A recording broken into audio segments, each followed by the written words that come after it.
रायजोफ्रा हाजार हाजार रायजोफ्रानो आंनि सिनेमाखौ नायदों दा आं बेलेग केटेगरिखौ बुंनो थाङा आंनि एक्सनखौ माने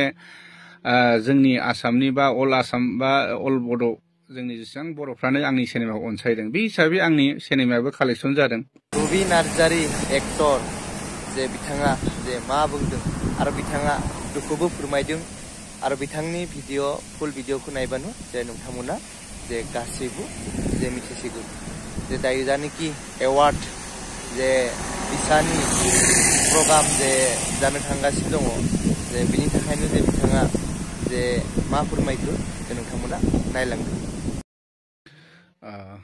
आं फंनैसो बिबुंथि होनो नागिरदों फेसबुकआव बिबुंथिया जाहैबाय दा जोंनि सोलिबाय थानाय बिसानि 6 एवार्ड फांसननि सोमोन्दै दा बाथ्राया जाहैबाय आं जुरि मेम्बारनि सायावसो बेखौसो फंनैसो बुंनो सानदों बेयाव माबाफोर गोरोन्थि जायोब्ला निमाहा मोनगोन आं सानदों दा बाथ्राया जाहैबाय जोङो बेयाव मोननै केटेगरिनि जा सिनेमा नायदों खिन्थु मोननै केटेगरिखौबो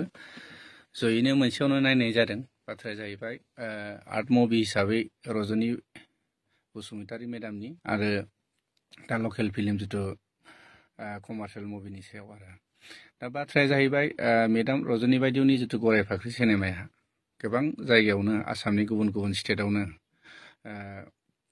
गोबां केटेगरियावनो एवार्ड मोनबोनाय सिनेमा दा बे सिनेमाया जोंनि नैबे लकेल जिथु एवार्ड फांसनावहाय मा हिसाबै बे कम्पिटिसन नांगोन जा आर्ट फिल्मखौ हिसाबै एक्सट्रा नायनांगौमोन आरो कमार्शियेलखौ नायनांगौमोन दा जयैसो नायनाय हिसाबै दा मेडामनो जिथु बेस्ट फिल्म बा बेस्ट डाइरेक्टर जुदि मोनाब्ला मेडामखौथ' लासिंसिं खालायनाय जागोन जों जिथु जोंनि बिसानिफ्राय आरो दा आं बेखौ बुंनो सानाखै खिन्थु नंगौ पार्टिसिपेट हिसाबै रजनी मेडामाबो खालायनो हायो खिन्थु आर्ट मुभि हिसाबै बेखौ बेलेग एक्सट्रा केटेगरि नायनांगौमोन आरो कमार्शियेल हिसाबै माखासे जोंनि लकेल सिनेमाफोरखौ नायनांगौमोन दा बिथाङा जाय सिनेमायानाखि गोबां आसामनि स्टेटनि बाहेरायावहायनो एवार्ड मोनबोखानाय सिनेमा बे सिनेमाया मा हिसाबै जोंजों कम्पिटिसन नांनो दा बेनो मथा मथि नांगौबा स्पेसियेल मोनसे जुरि एवार्डनिफ्राय स्पेसियेल एवार्ड होजायोमोन आरो मान सन्मान खालामनानै खिन्थु कम्पिटिसनाव होआलासिनो आं बेखौ नुहुरदोंमोन आरो बे आंनि साननायसो आरोखि बे मोनसे थांबाय दा बाथ्राया जाहैबाय दा आंनि सिनेमा थैसाम 2खौ लानानै आं बुंनो सानदों दा जायनाखि जोंनि सिनेमायाहाय बे बोसोराव आं नुनायाव आरो बांसिन कालेक्सन जानाय हिसाबै आंनि बाजेटआ 60 लाखसनि बाजेटमोन दा बे सिनेमाया मथा मथि 98 लाखसो कालेक्सन जानाय जादों आरोखि दा बे सिनेमाखौहाय जिथुनाखि आं बेलेग केटेगरि आं बेस्ट एक्टर बेस्ट डाइरेक्टर आं बे बेस्ट सिनेमा बेफोरखौ बुंनो थाङा खिन्थु एक्सन हिसाबै नमिनि हिसाबैबो फैनांगौमोन आंनाबो जाथारदों बे नङा एवार्डखौ आं मोनथारनांगौ बे नङा खिन्थु नमिनि हिसाबै फैनांगौमोन जों एसे आनकमन लेभेलनि जों एक्सन बानायनाय जादोंमोन दा आं बेयाव सानो माखासे पलिटिक्स सोलिनाय दं आरो आं खोनानो मोन्दों जुरि मेम्बारफोरनिफ्राय आं खोनानो मोन्दों बेसेबां सैथो आं खोनानो मोननायसो खिन्थु आंनि सिनेमाया कपि हिसाबै बे कपि हिसाबै आंनि सिनेमाखौ एवार्ड बा नमिनि होआ होनदों खिन्थु बाथ्राया बिदि बे नंद्राया जानो हागौ खिन्थु खोनानो मोननायाव आरो खिन्थु आं बेखौल' बुंनो सानदों जे जुदि कपि सिनेमाब्ला बेस्ट सिंगार जिथु नमिनेट होदों बेस्ट मेकआप होदों आरो बेस्ट मिउजिक जिथु डाइरेक्सननि जुदि नमिनि होदों बे बोरै फैनो मोनखो दा बाथ्राया आं खोनानो मोन्दों जयन्त नार्जारि बिथांखौ आं डाइरेक्ट बुंखायो जेथियानाखि आंनि मुभिया रिलिज जादोंमोन अब्ला सानसोराङा गावनि फेसबुक पेजाव मोनसे पस्ट होदोंमोन बेयावनो आंनि सिनेमाखौ बियो इनसाल्ट खालायखादों आरो जयन्त नार्जारियाबो अब्ला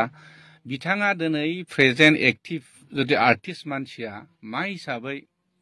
जुरि मेम्बाराव थानो मोनखो दा गावनिनो मोननै मोनथाम सिनेमा दं जिथु बे एक्टिभ हिसाबै बे बोसोरनि बा थांनाय बोसोरनि सिनेमायाव दा बे सिनेमायावबो थानाय हिसाबै एक्टिभ माने जिथु प्रेजेन्ट जिथु आर्टिस्ट हिसाबै बिथाङा जुरि बर्डआव थानो मोनामोन आंनि नुनायाव आरो मालाया मा सानो खिन्थु आं बेखौ मोजां मोनाखै जेब्लानाखि आं बेखौनो आंनो बेनो लास्ट आं माने बड'सेनि आर्टिस्ट एस'सियेसननि आं एवार्ड फांसनाव आंनि मुभिखौ आंनो बेनो लास्ट आरो नेक्स्ट बाराव आंनि सिनेमा जेसेबां ओंखारदोंबाबो आं हरा आरोखि बे आंनि जिथुनाखि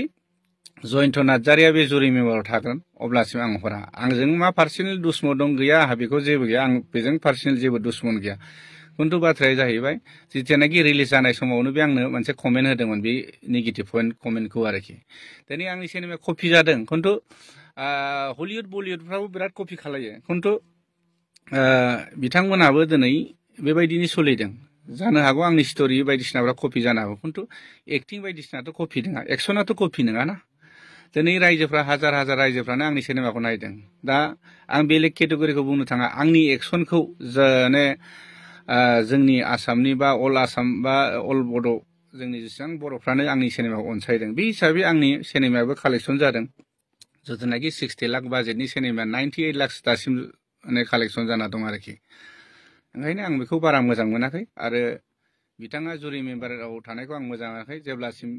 माने बे जुरि मेम्बाराव थागोन बिथां जयन्त नार्जारिया अब्लासिम आंनि सिनेमाखौ आङो बिसानो आङो एवार्ड फांसनाव हराबो खिन्थु बेनो आं बिसानि सार्टिफिकेटखौ लागोन आं बिसाखौ फोथायो खिन्थु माखासे जोंनि जुरि मेम्बारफोरा पलिटिक्सखौ आं नुनो मोनदों बयबो बिथांमोनानो गोबां जोंनि आर्टिस्ट बा जोंनि प्रडिउसार डाइरेक्टरफ्राबो गोबां रायलायदों दिनै बुंनो हायैयावसो बुङाखै आं दिनै फकासाव बुंदों बेयाव जुदि माबाफोर गोरोन्थि जादोंब्ला आं निमाहा मोनगोन होनना सानदों खिन्थु लिगेलि थांनांगौ बे आरोखि ओंखायनो बिथाङा आंनि सिनेमाखौ कपि सपि नाया होनदों नाया होनदोंब्ला जेबो नङामोन एलाव होनाङोमोन आंनिफ्राय फैसाबो लानाङामोन एवार्ड फांसननि नामाव जोङो जिथुनाखि सार्टिफिकेटनि नामाव जोङो 3000 करि हिसाबै हरो हिसाबै मानो होनब्ला गोनांथि जायोब्लाथ' जोङो बिसानि जों सार्टिफिकेटखौ लानो गोनां गैखायामोन मानो होनब्ला जों बिसानि सार्टिफिकेटखौ लानानै आङो दिनै सिनेमा हलावबो सोलिनो हाखाया अब्लाबो जोंहा मोनसे जोंनि फिल्म इन्डास्ट्रियावहाय लकेल हिसाबै बिसानि जोंहा नेमखान्थि लानाय हिसाबै जोङो सार्टिफिकेटखौ लानो गोनां हिसाबै जोंबो लायो सनमान खालायो जों बिसानि जोंबो सासे आर्टिस्ट जोंबो माने बिसानिनो मोनसे फेमिलि हिसाबै खिन्थु जों बे बिसानि सार्टिफिकेटखौ लानानै जोङो सिनेमा हलावबो जों देखायनो मोनखाया जोङो सेन्सर बर्डनि सार्टिफिकेटखौ लाखानांगौ अब्लाबो जों नेग्लेक्ट खालाया बिसाखौ बिसाया थांना थानांगौ जेब्लाबो नैबेखौ जों लुबैयो दा